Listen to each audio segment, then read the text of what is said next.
ሃይ ቤቲ ነኝ ከሀበሻ ሊስት ዛሬ የምነግራችሁ የድሮን ሾው ቢዝነስ ኢትዮጵያ ውስጥ እስካሁን ድረስ ካልተጀመረ የመጀመሪያው በመሆን ጥሩ ትርፍን እንታገኝ ነው።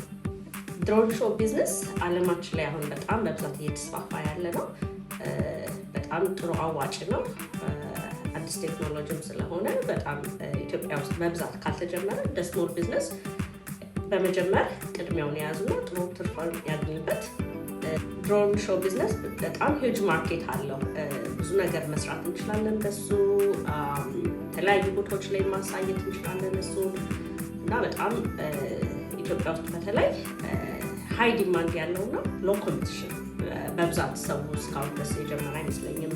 በብዛት በስሞል ቢዝነስ ደረጃ ገና እየተሰራበት ስላልሆነ በጣም ብዙ ዲማንድ ያለው ይመስላል። ለምሳሌ ይሄ ቢዝነስ ፐርፌክት የሚሆነው ለብዙ ለተለያዩ ኢቨንቶች፣ ለዌዲንግ፣ ለልደቶች፣ ለኢትዮጵያን ካልቸራል ሆሊዴዎች ላይ፣ ቢግ ኮንሰርት ላይ፣ ፊልም ፌስቲቫሎች ላይ፣ መስቀል ፕሮግራም ላይ፣ ጥምቀት፣ የተለያየ ሰዓት ላይ ብንጠቀመው ይህንን ድሮን ሾው ቢዝነስ በጣም አዋጭ ነው። ይሄ ድሮን ሾው ምንድነው ጥቅሙ? የትኛውም አካባቢ ኢትዮጵያ ውስጥ ብንጠቀመው በጣም ሴፍ ነው፣ ኢኮ ፍሬንድሊ ነው፣ ፖሊሽን የለውም። ልክ እንደ ርችት እንደምትነቁሰው እንደዛ አይደለም።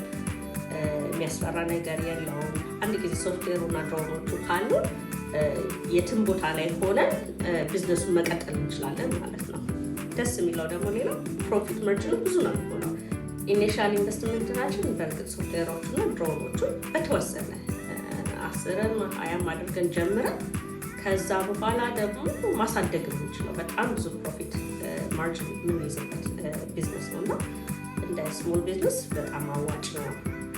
ሌላው ደግሞ ጥሩ ፓርቱ ምንድን ነው? ስናየው በጣም የሚያምር ነው።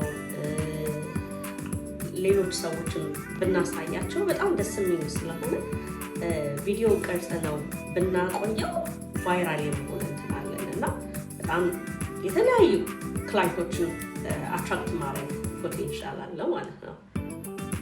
ስለዚህ ይህን ድሮን ተጠቅመን አድቨርታይዝመንቶችን፣ ሎጎችን ማስተዋወቅ እንችላለን። የተለያዩ ፕሮግራሞች ላይ እነዚህን ሾዎችን እያሳየን በጣም ብዙ ስራ መስራት ይቻላል ማለት ነው እና ይሄንን